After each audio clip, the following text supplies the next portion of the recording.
আসসালামু আলাইকুম সবাই কেমন আছো আপুরা? আলহামদুলিল্লাহ ভালো আছি আমি।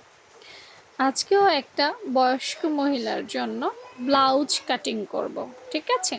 তো বয়স্ক মহিলাদের ব্লাউজের ক্ষেত্রে আমি বরাবরই বলে থাকি তাদের ব্লাউজ নিয়ে নো টেনশন, কারণ তাদের টিকেনের মাপ ঠিকঠাক নিতে হবে না।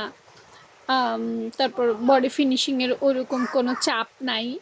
হ্যাঁ, জাস্ট তোমার মূল মাপটা হলেই হয়ে যায়। তো 4 পার্টে ঠিক কামিজের মতো করেই আমি নিয়ে নিলাম।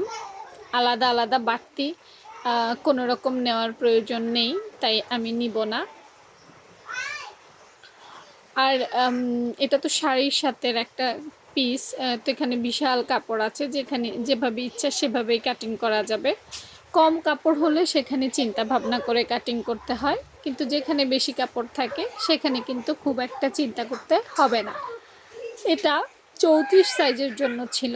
তো গলা আমি পাশে 2.5, লম্বায় 5 নিয়েছি। কাঁধ লাইনটা আমি মনে হয় 4.5 নিয়েছি, সরি 5.5 নিয়েছি। মহড়া আমি 6 নিয়েছি। তারপর দেখো সুন্দর করে গলা কাটিং করে নিচ্ছি।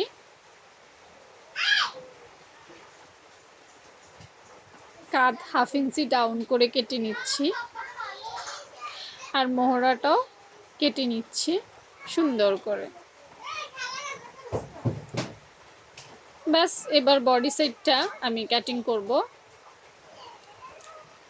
তো বডি সাইডটা নিচের দিক থেকে 1 ইঞ্চির মতো একটু আমি বাঁকা করে কেটেছি, কারণ মহিলার কোমর অনেক চিকন তাই। ব্যাস, এভাবেই কিন্তু মূল বডি যেটা সেটা কাটিং হয়ে গেছে, এবং কত সহজে হয়ে গেছে দেখতে পেয়েছো। লম্বা যে বাড়তি অংশটা ছিল সেটাও আমি কেটে ফেলে দিচ্ছি। এটাই বয়স্ক মহিলাদের ব্লাউজ কাটিং।